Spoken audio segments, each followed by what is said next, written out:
Hello, my dear student. Welcome to the subject name is Industrial Relation and the Labor Law. Today we are going to discuss about the Trade Union Act 1926, Part 6. In this session, we are going to discuss about the liabilities of the trade union, dissolution, and returns. So, three topics we are going to discuss in this particular session. Liabilities of trade union we are going to study, as well as the dissolution of the trade union and the return of the trade union. Now start with the liabilities. What mean by the liabilities? Liabilities basically we can say that it's duties and the responsibility of the registered trade union. The Trade Union Act impose the following duties and the liabilities on the registered trade union. What are these? We will going to study one by one.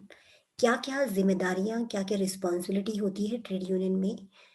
The first responsibility or the liability is the trade registered trade union has to perform the restriction to the spend fund.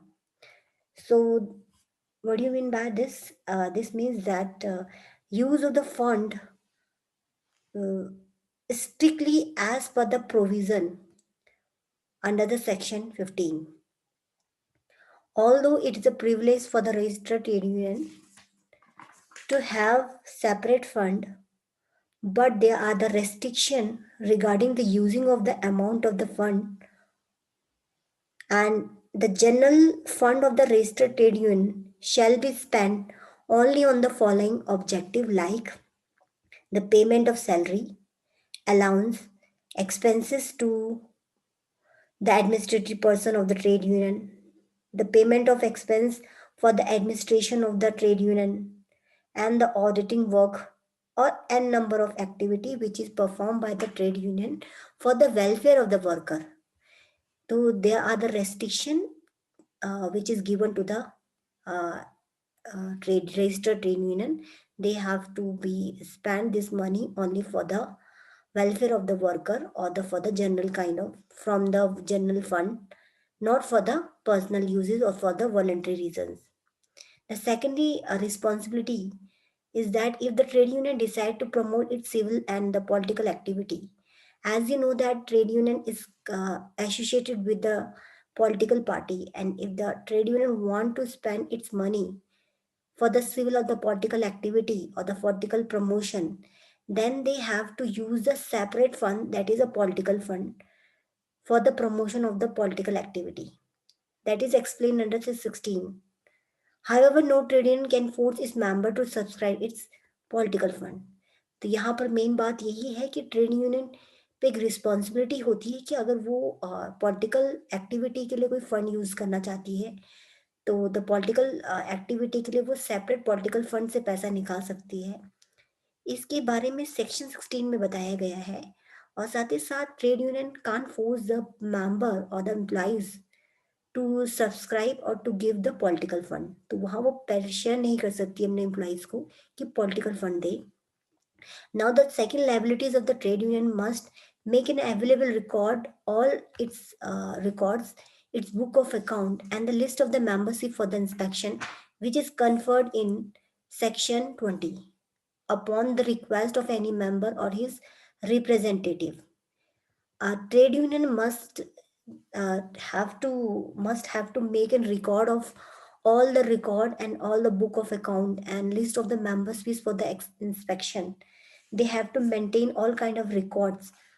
तो ये responsibility होती है trade union की कि उसे अपने हर तरह के रिकॉर्ड्स जो होते हैं उसे मेंटेन करना होता है for the auditing of the book of account, or it can be related to the examination of the book of account, और inspection की लिस्ट जो होती है मेंबरशिप की लिस्ट, उसके जितने मेंबर्स है उसकी लिस्ट, उसकी डिटेल परफॉर्मा, कौन सा मेंबर है, उसकी कौन सी पोस्ट में है, वो कब से मेंबर है. तो इस तरह की इंफॉर्मेशन जो होती है they have to make the available all the records for the inspection purpose. So this is the responsibility of registered trade union.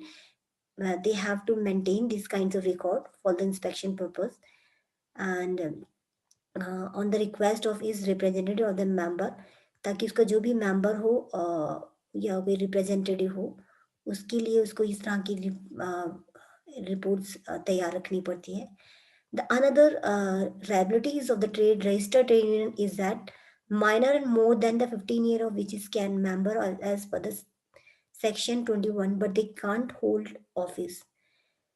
जो 15 ईयर एजेस का जो भी पर्सन है the member of the employees और the worker जिसकी भी as 15 साल से ऊपर है means the person who have a age of 15 years, he can be a member of the trade union, registered union, but he can not able to hold the office administration authority means the 15 year का edges का जो person होगा वो minor होगा, वो member तो बन सकता है but he can't able to hold the he can't be the member of the office bearer of the trade union, मतलब वो एडमिनिस्ट्रेटिव अथॉरिटी में मेंबर्स नहीं बन सकता but he can only be a member, तो उसको मेंबर बना सकते हैं माइनर को, और उसको वो होल्ड नहीं कर सकता कोई भी ऑफिस रिस्पॉन्सिबिलिटी या एडमिनिस्ट्रेटिव रिस्पॉन्सिबिलिटी में वो मेंबर नहीं बन सकता, पर वो ट्रेड यूनियन का एज अ मेंबर बन सकता है, as a general member he can be appointed as a general member but not be appointed as a office bearer और the administrative kind of authority में वो मेंबर नहीं बन सकता।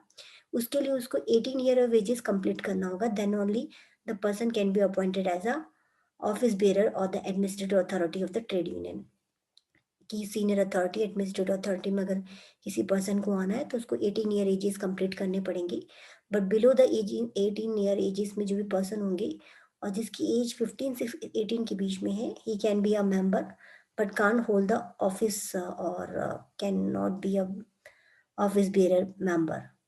Under the Section 21A, trade union can't appoint a person who has been convicted for the crime involving moral turpitude or has been imprisoned for the 6 year or the more than last 5 year.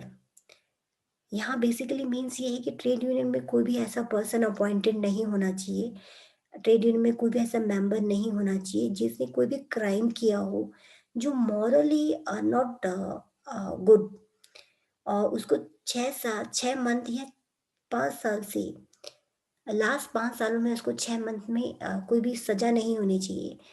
अगर कोई ऐसा person है जिसको 6 month में 6 month की present हुई है या जेल हुई है और पिछले लास्ट 5 सालों में, और ही ऑल्सो भी convicted for the crime involving like a moral turpitude kind of morally कोई चीज़ में वो कन्विक्टेड है या दोषी पाया गया है, then person can not be appointed as a member of trade union.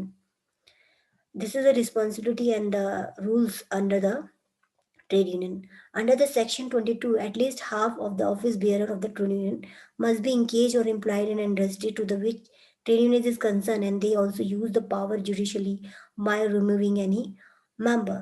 तो यहाँ पर ये एक सेकेंड इंपॉर्टेंट बात ये कि सेक्शन 22 में बताया गया है under the trade union act जो भी office bearer of the trade union होते हैं, office bearer means the administrative authority of the trade union, जो मैनेजर्स होंगे जो कि ट्रेड यूनियन की में जो लेवल पे जो काम करने वाले व्यक्ति है, एडमिनिस्ट्रेटिव अथॉरिटी है, ये अथॉरिटी हाफ जो मेंबर होंगे ऑफिस बेयरर जो मेंबर होंगे शुड बी एंगेज और employed in industry related to the trade union, वो उस ट्रेड यूनियन इंडस्ट्री से बिलोंग करने चाहिए जिससे ट्रेड यूनियन बिलोंग करती है। तो अगर ऑफिस बेयरर 10% है तो 5% should be belong from the trade union who is connected with the should be connected with the trade union industry, तो ट्रेड यूनियन इंडस्ट्री से बिलोंग करनी होनी चाहिए, means office bear person 50% trade union जिस industry से belong करती है उस इंडस्ट्री से बिलोंग करनी चाहिए, and they also use the power judicially by removing any power, और उसको साथ ही साथ वो यूज कर सकती है पावर को अगर कोई मेंबर हट भी जाता है तो ये इंपॉर्टेंट थिंग है कि ऑफिस बेयर मेंबर जो होंगे वो 50% उस इंडस्ट्री से बिलोंग करने चाहिए जिस इंडस्ट्री से ट्रेड यूनियन बिलोंग करती है, means the member should be belong from the trade union industry. Now, the under the section 28 general statement that order report in a prescribed manner. यहाँ important बात यह है कि जो भी रजिस्टर्ड ट्रेड यूनियन होती है उनको जनरल स्टेट में एक ऑर्डर रिपोर्ट प्रिस्क्राइब मैनर में रिपोर्ट करनी होती है, and all the income and expenses and excess and the asset and the liability should be should be shown to for the audit report, and before the before on 31st day of uh, December must be sent to the registrar every year. तो ये दूसरी ये next important responsibility और the liabilities है कि trade register trade union को एक general statement और ऑर्डर रिपोर्ट एक प्रिस्क्राइब मैनर में इन अ प्रिस्क्राइब वे में all the income expensive asset liability की जो रिपोर्ट्स होती है वो 31 दिसंबर से पहले पहले और 31 दिसंबर को रजिस्टर्ड रजिस्ट्रार को देनी होती है हर एक साल में। तो ये रिस्पॉन्सिबिलिटी होती है रजिस्टर्ड ट्रेड यूनियन की कि उसको एक ऑडिट रिपोर्ट की प्रिस्क्राइब मैनर में इंफॉर्मेशन देनी होती है अपनी asset liability income and expenses की। Now the trade union has to send a notice to the registrar in case of any change of his names. If the trade union wants to change his name, in that case the trade union has to send the notice to the registrar. So this is responsibility of the trade registered trade union that if the trade union want to change his name, then he has to send notice to the registrar with in the 15 days। तो 15 दिन के अंदर उसको अपने अपने names change करने की information अपने रजिस्ट्रार को देनी होती है। तो ये रजिस्टर्ड ट्रेड यूनियन के लिए इंपॉर्टेंट लाइबिलिटीज होती है और रिस्पॉन्सिबिलिटी होती है कि it means that registered trade union should have to inform registrar in case he want to change they want to change the name of its trade union. Another is the amalgamation of the trade union. Trade union में amalgamation means combination या combine trade union कर सकती है अपना आपको other trade union के साथ। दो ट्रेड यूनियन आपस में मिल सकती है। This is another kind of responsibility or the things that the trade union can perform. Any change in the address of the head office for the dissolution or the copy of every alteration made in the rules of the registered trade union, which is conferred under the 25th section and 28th section. अगर कोई भी trade union अपने head office को address change करती है या head office उसका change होता है और इन केस ऑफ डिसोल्यूशन अगर कोई भी जो भी ट्रेड यूनियन है वो अगर शटिंग डाउन होती है टर्मिनेशन होता है किसी भी ट्रेड यूनियन का डिसोल्यूशन मींस शटिंग डाउन और यू कैन से termination of the trade union.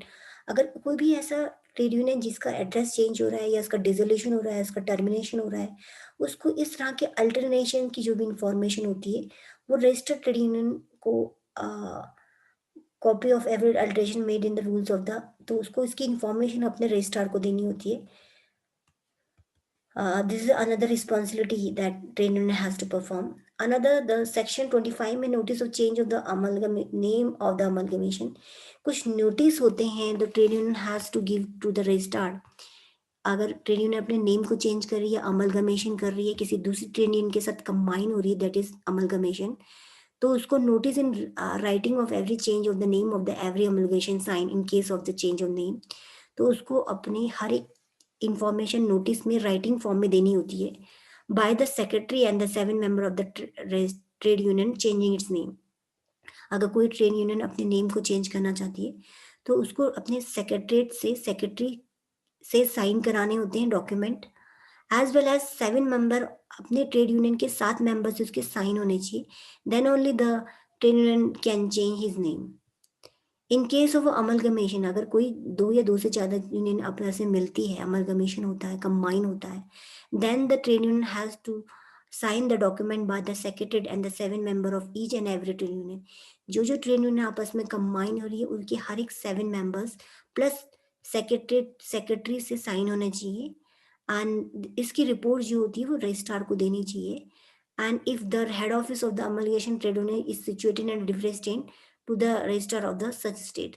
और अगर किसी हेड ऑफिस चेंज हो रहा है अमलगमेशन में तो उसकी इंफॉर्मेशन उस पर्टिकुलर रजिस्ट्रार को देनी होती है जिस पर्टिकुलर स्टेट में वो trade union amalgamated trade union situated है। तो वी कैन से दैट तो any information which is any information or any kind of a change that trade union want to change अगर वो नेम से change करना चाहती है या अमलगमेशन हो रहा है डिसोल्यूशन हो रहा है तो any kind of activity which is done by the trade union तो उसको इन्फॉर्मेशन अपने रजिस्ट्रार को देनी होती है और उसकी इन्फॉर्मेशन से पहले उसको कुछ अपने डॉक्यूमेंट साइन कराने होते हैं अपने रजिस्ट्रार से उसके मेंबर्स से अपने ट्रेड यूनियन के मेंबर्स से मीन्स एग्रीनेस चाहिए मेंबर्स की for any kind of a change in a registered trade union. This is the responsibility of the trade union that the trade union has to perform and to follow the prescribed manner of the change kind of activity.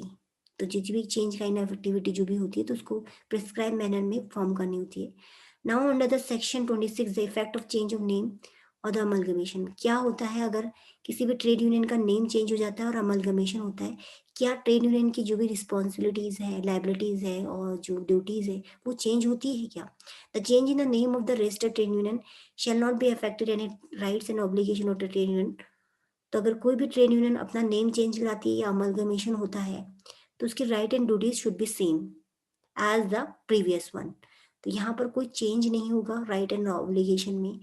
और जो legal proceeding होती है trade union की before the combination और before the amalgamation से पहले या change name change से पहले जो भी लीगल प्रोसीडिंग होगी वो शुड बी सेम। तो उसी मैनर में legal proceeding should be continue और कमेंस एज इट वाज। तो दिस इज इम्पॉर्टेंट थिंग कि अगर नेम चेंज होता है किसी भी ट्रेड यूनियन का या अमलगमेशन होता है तो उसमें उसकी राइट्स लाइबिलिटीज और ऑब्लिगेशन शुड बी सेम। और लीगल प्रोसीडिंग अगर किसी ट्रेड यूनियन की रिगार्डिंग चल रही है it should also be same और कंटिन्यू चलती रहेगी एंड कंटिन्यू कमेंस करती रहेगी। उसके नेम के चेंज से कोई फर्क नहीं पड़ता है। It mean all the liabilities and the rights of the trade union should be the same and should be commenced or the continue as it was. Now the section 27 explain the about the dissolution. When the registered trade union is dissolved, this is important thing that in the trade union, we could explain under the section 27. Dissolution means the termination or the shutting down or the conclusion of the corporate entity. A trade union can also be dissolved or concluded to the end. The dissolution of the trade union may be voluntary or involuntary. तो कोई भी अगर trade union अपना आपको dissolve करना चाहती है, mean finish करना चाहती है, टर्मिनेट करना चाहती है, इसी को बोलते हैं डिसोल्यूशन। और जो डिसोल्यूशन का जो नोटिस होता है ये भी 7 मेंबर्स से साइन होना चाहिए as well as the secretary of the trade union से साइन होना चाहिए। और within the 14 days of the dissolution should be send to the registrar, और इसकी इंफॉर्मेशन रजिस्ट्रार को देनी चाहिए कि that this particular trade union is going to be dissolve. और सेक्रेटरी और ट्रेड यूनियन के मेंबर्स जो होते हैं उनसे साइन होना चाहिए within the 14 days and shall be registered by him if he satisfy the dissolution has been effected from according to the rules of trade union। और यहाँ पर रजिस्टर्ड होता है शुड बी सेटिस्फाइड है कि हाँ डिसोल्यूशन हुआ है and he satisfy with the rules of the trade union। The dissolution shall effect from the date of such registration। shall have effect from the date of such registration। जैसे ही dissolution की information registrar को मिलेगी उसी वक्त से dissolution start हो जाएगा।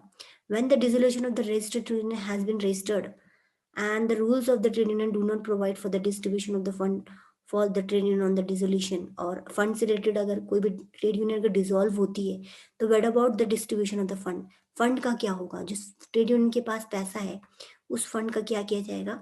It totally depend on the registrar that the registrar shall divide the fund among the member in such manner as they may be prescribed। तो जो भी प्रिस्क्राइब फॉर्मेट होता है उस फॉर्मेट में registrar will distribute the fund among the members.